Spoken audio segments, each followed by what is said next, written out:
Pin pen lika ceto eko pai lobon ranam tanang ta ceton dum lobon la itu mapan la sepini sing ve ciparong la sepini sing ve ciparong Cipu thek the pin pen lika citong eko pai lubon ranam tanang kaci don dun lubon la itu mapan la sipini ni sing ve ciparong la sipini ni sing ve ciparong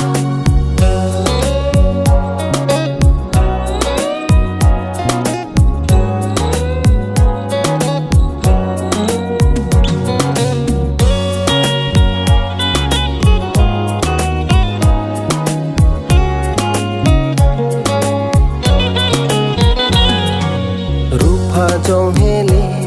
nang kham khi tami mong ve pile jong he nang jap tami lice kak nani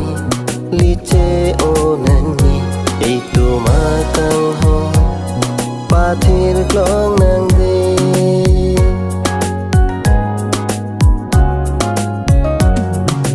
rupa jong hele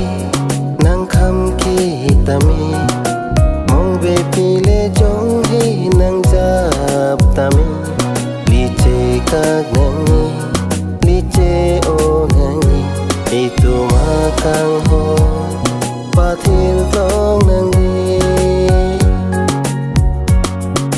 Cipu thek the pin pen lika citong eko pai lubon ranam tanang kaci don dun lubon la itu mapan la sipini ni sing ve ciparong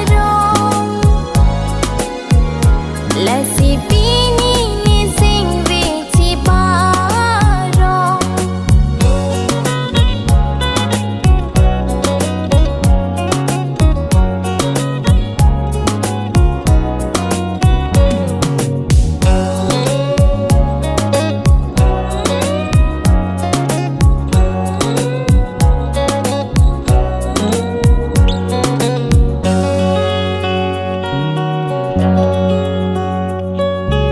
Cikak nang nekang hot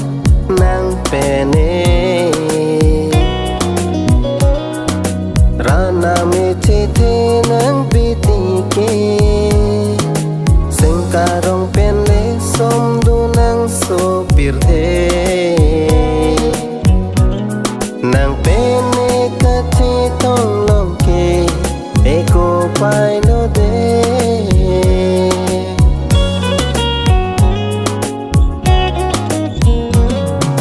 Cikak nang nikang hon nang peni rana mi cithe nang bitike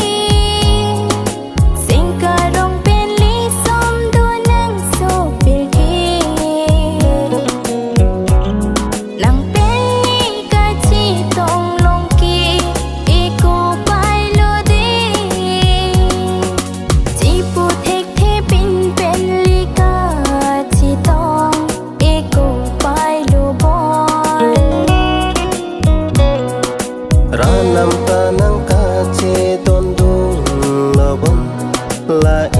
ผู้มาผ่าน และสิปีนี้มีสิ่งดีที่ปารองและสิปี